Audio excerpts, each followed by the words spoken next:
Joining us now with reaction is Republican Congressman from Pennsylvania, Dan Meuser. Congressman, welcome. Thank you for coming on today. Now, again, there are just some concerns about what might happen next in regards to chemical warfare, possibly coming from Russia. Your thoughts on these concerns and the reports that have surfaced? Well, first off, the research that takes place in the Ukraine, U.S. has no involvement in. I understand that some security has been provided, advice, things of that nature. You know what, Emma, this is just another propaganda maneuver on the part of Russia, making something out that really is nothing. Look, the danger here is Putin and the orders he's giving to his Russian troops. They're firing on nuclear plants. They're taking over nuclear plants, and they will go on the attack in these bioresearch facilities to make it as if this is anyone's fault other than Putin.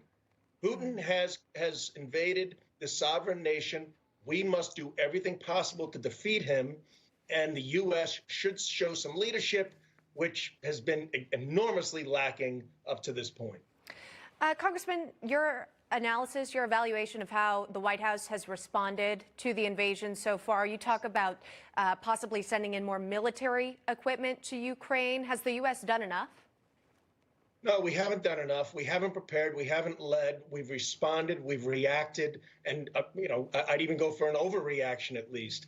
The weapons, the lethal weapons that we're providing are now getting in. So that's a good thing. The aircraft fiasco, where we had an agreement with Poland and Germany and the Ukraine that fell apart, which was just a clear sign of the level of disorganization and incompetence that's coming out of this White House. Look, they need to get serious. They need to have deliverables. We need to have goals. And the goal is for the Ukrainians to be victorious and for us to do all possible short of direct contact. And Emma, just think about it. What a world difference we're going to be if the Ukraine comes out of this with victory, as opposed to an autocratic tyrant having victory for the long term. So this is a historical, pivotal moment. The U.S. has got to step up, as other countries, frankly, are ahead of us. President Biden expected to announce some more sanctions on Russia later this morning, also revoking the most favored nation trade status.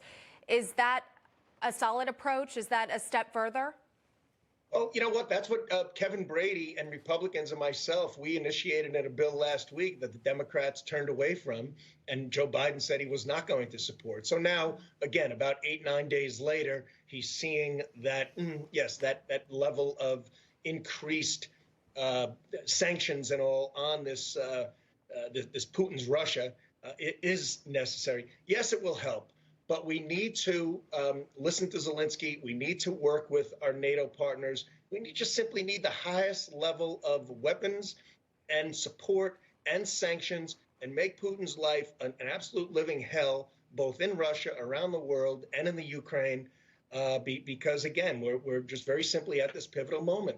Yeah. And, the Biden administration is just you're frankly being an embarrassment. And my Democrat colleagues need to get on board with some of these bills and some of these initiatives, because I know they know what's right.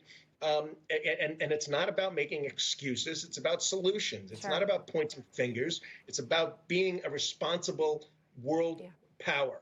The U.S. has traditionally been. All right. We'll leave it at that. Congressman Dan Meuser joining us on this Friday. Congressman, thank you very much.